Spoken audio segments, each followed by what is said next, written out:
کچھ دن قبل میں نے اپنے بچوں کی گورننس جولیا وسیلیونا کو اپنی اسٹڈی میں بلایا۔ بیٹھ جاؤ جولیا، میں نے کہا، آؤ ہم آپس میں حساب کتاب کر لیں۔ میں جانتا ہوں تمہیں پیسوں کی سخت ضرورت ہے، لیکن تم تکلفاً کوئی تقاضا نہیں کرو گی۔ ہمارے درمیان 30 روبلز ماہانہ طے پائے تھے۔ 40 جولیا نے تصدیق کرنی چاہی۔ نہیں، 30 میں نے یادداشت کے طور پر لکھ لیا تھا۔ میں ہمیشہ گورننس کو 30 روبلز ہی دیتا ہوں۔ تمہیں یہاں آئے 2 ماہ ہو چکے ہیں، 2 ماہ اور 5 دن۔ اس نے پھر مجھے اطلاع دینی چاہی۔ ٹھیک 2 ماہ۔ میں نے یہ بات خاص طور پر لکھی تھی۔ اس کا مطلب یہ ہوا کہ تمہیں 60 روبلز ملنے چاہیے۔ 9 اتوار نکال دو۔ تمہیں معلوم ہے کہ تم اتوار کے دن کولیا کو نہیں پڑھاتی، تم صرف چہل قدمی کرتی ہو، اور 3 چھٹیاں بھی نکال دو۔ جولیا کا چہرہ شرمندگی سے سرخ ہو گیا۔ اس نے اپنے لباس کے دامن کو چھوا، لیکن ایک لفظ بھی نہیں بولی۔ 3 چھٹیاں، اس لیے 12 روبلز نکال دو۔ 4 دن کولیا بیمار تھا اور پڑھائی نہیں ہوئی۔ تم صرف وانیا کے ساتھ مصروف رہیں۔ 3 دن تمہارے دانت میں درد رہا اور میری بیوی نے تمہیں لنچ کے بعد کام نہ کرنے کی اجازت دے دی۔ 12 اور 7 منہا کرو تو بچے 41 روبلز، درست؟ جولیا کی بائیں آنکھ سرخ ہو کر نم ہو گئی۔ اس کی تھوڑی کانپ رہی تھی۔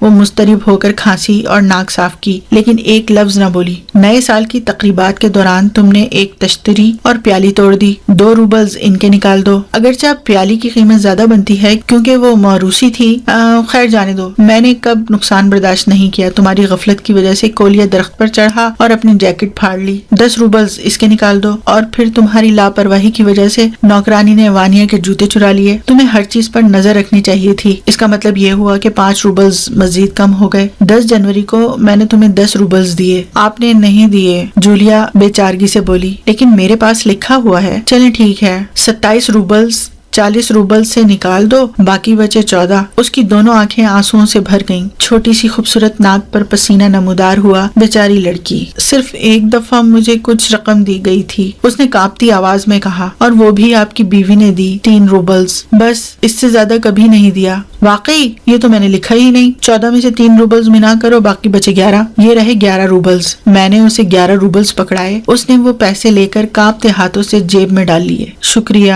وہ آہستہ سے بولی۔ میں اچھل پڑا اور کمرے میں ٹہلنے لگا۔ میں غصے سے بھرا ہوا تھا۔ میں نے پوچھا، شکریہ کس لیے؟ رقم کے لیے۔ لیکن تم جانتی ہو میں تمہیں دھوکہ دے رہا ہوں۔ خدا کا واسطہ میں نے تمہیں لوٹا ہے۔ حقیقتاً میں تمہارے پیسے چوری کر رہا ہوں۔ پھر یہ کیسا شکریہ؟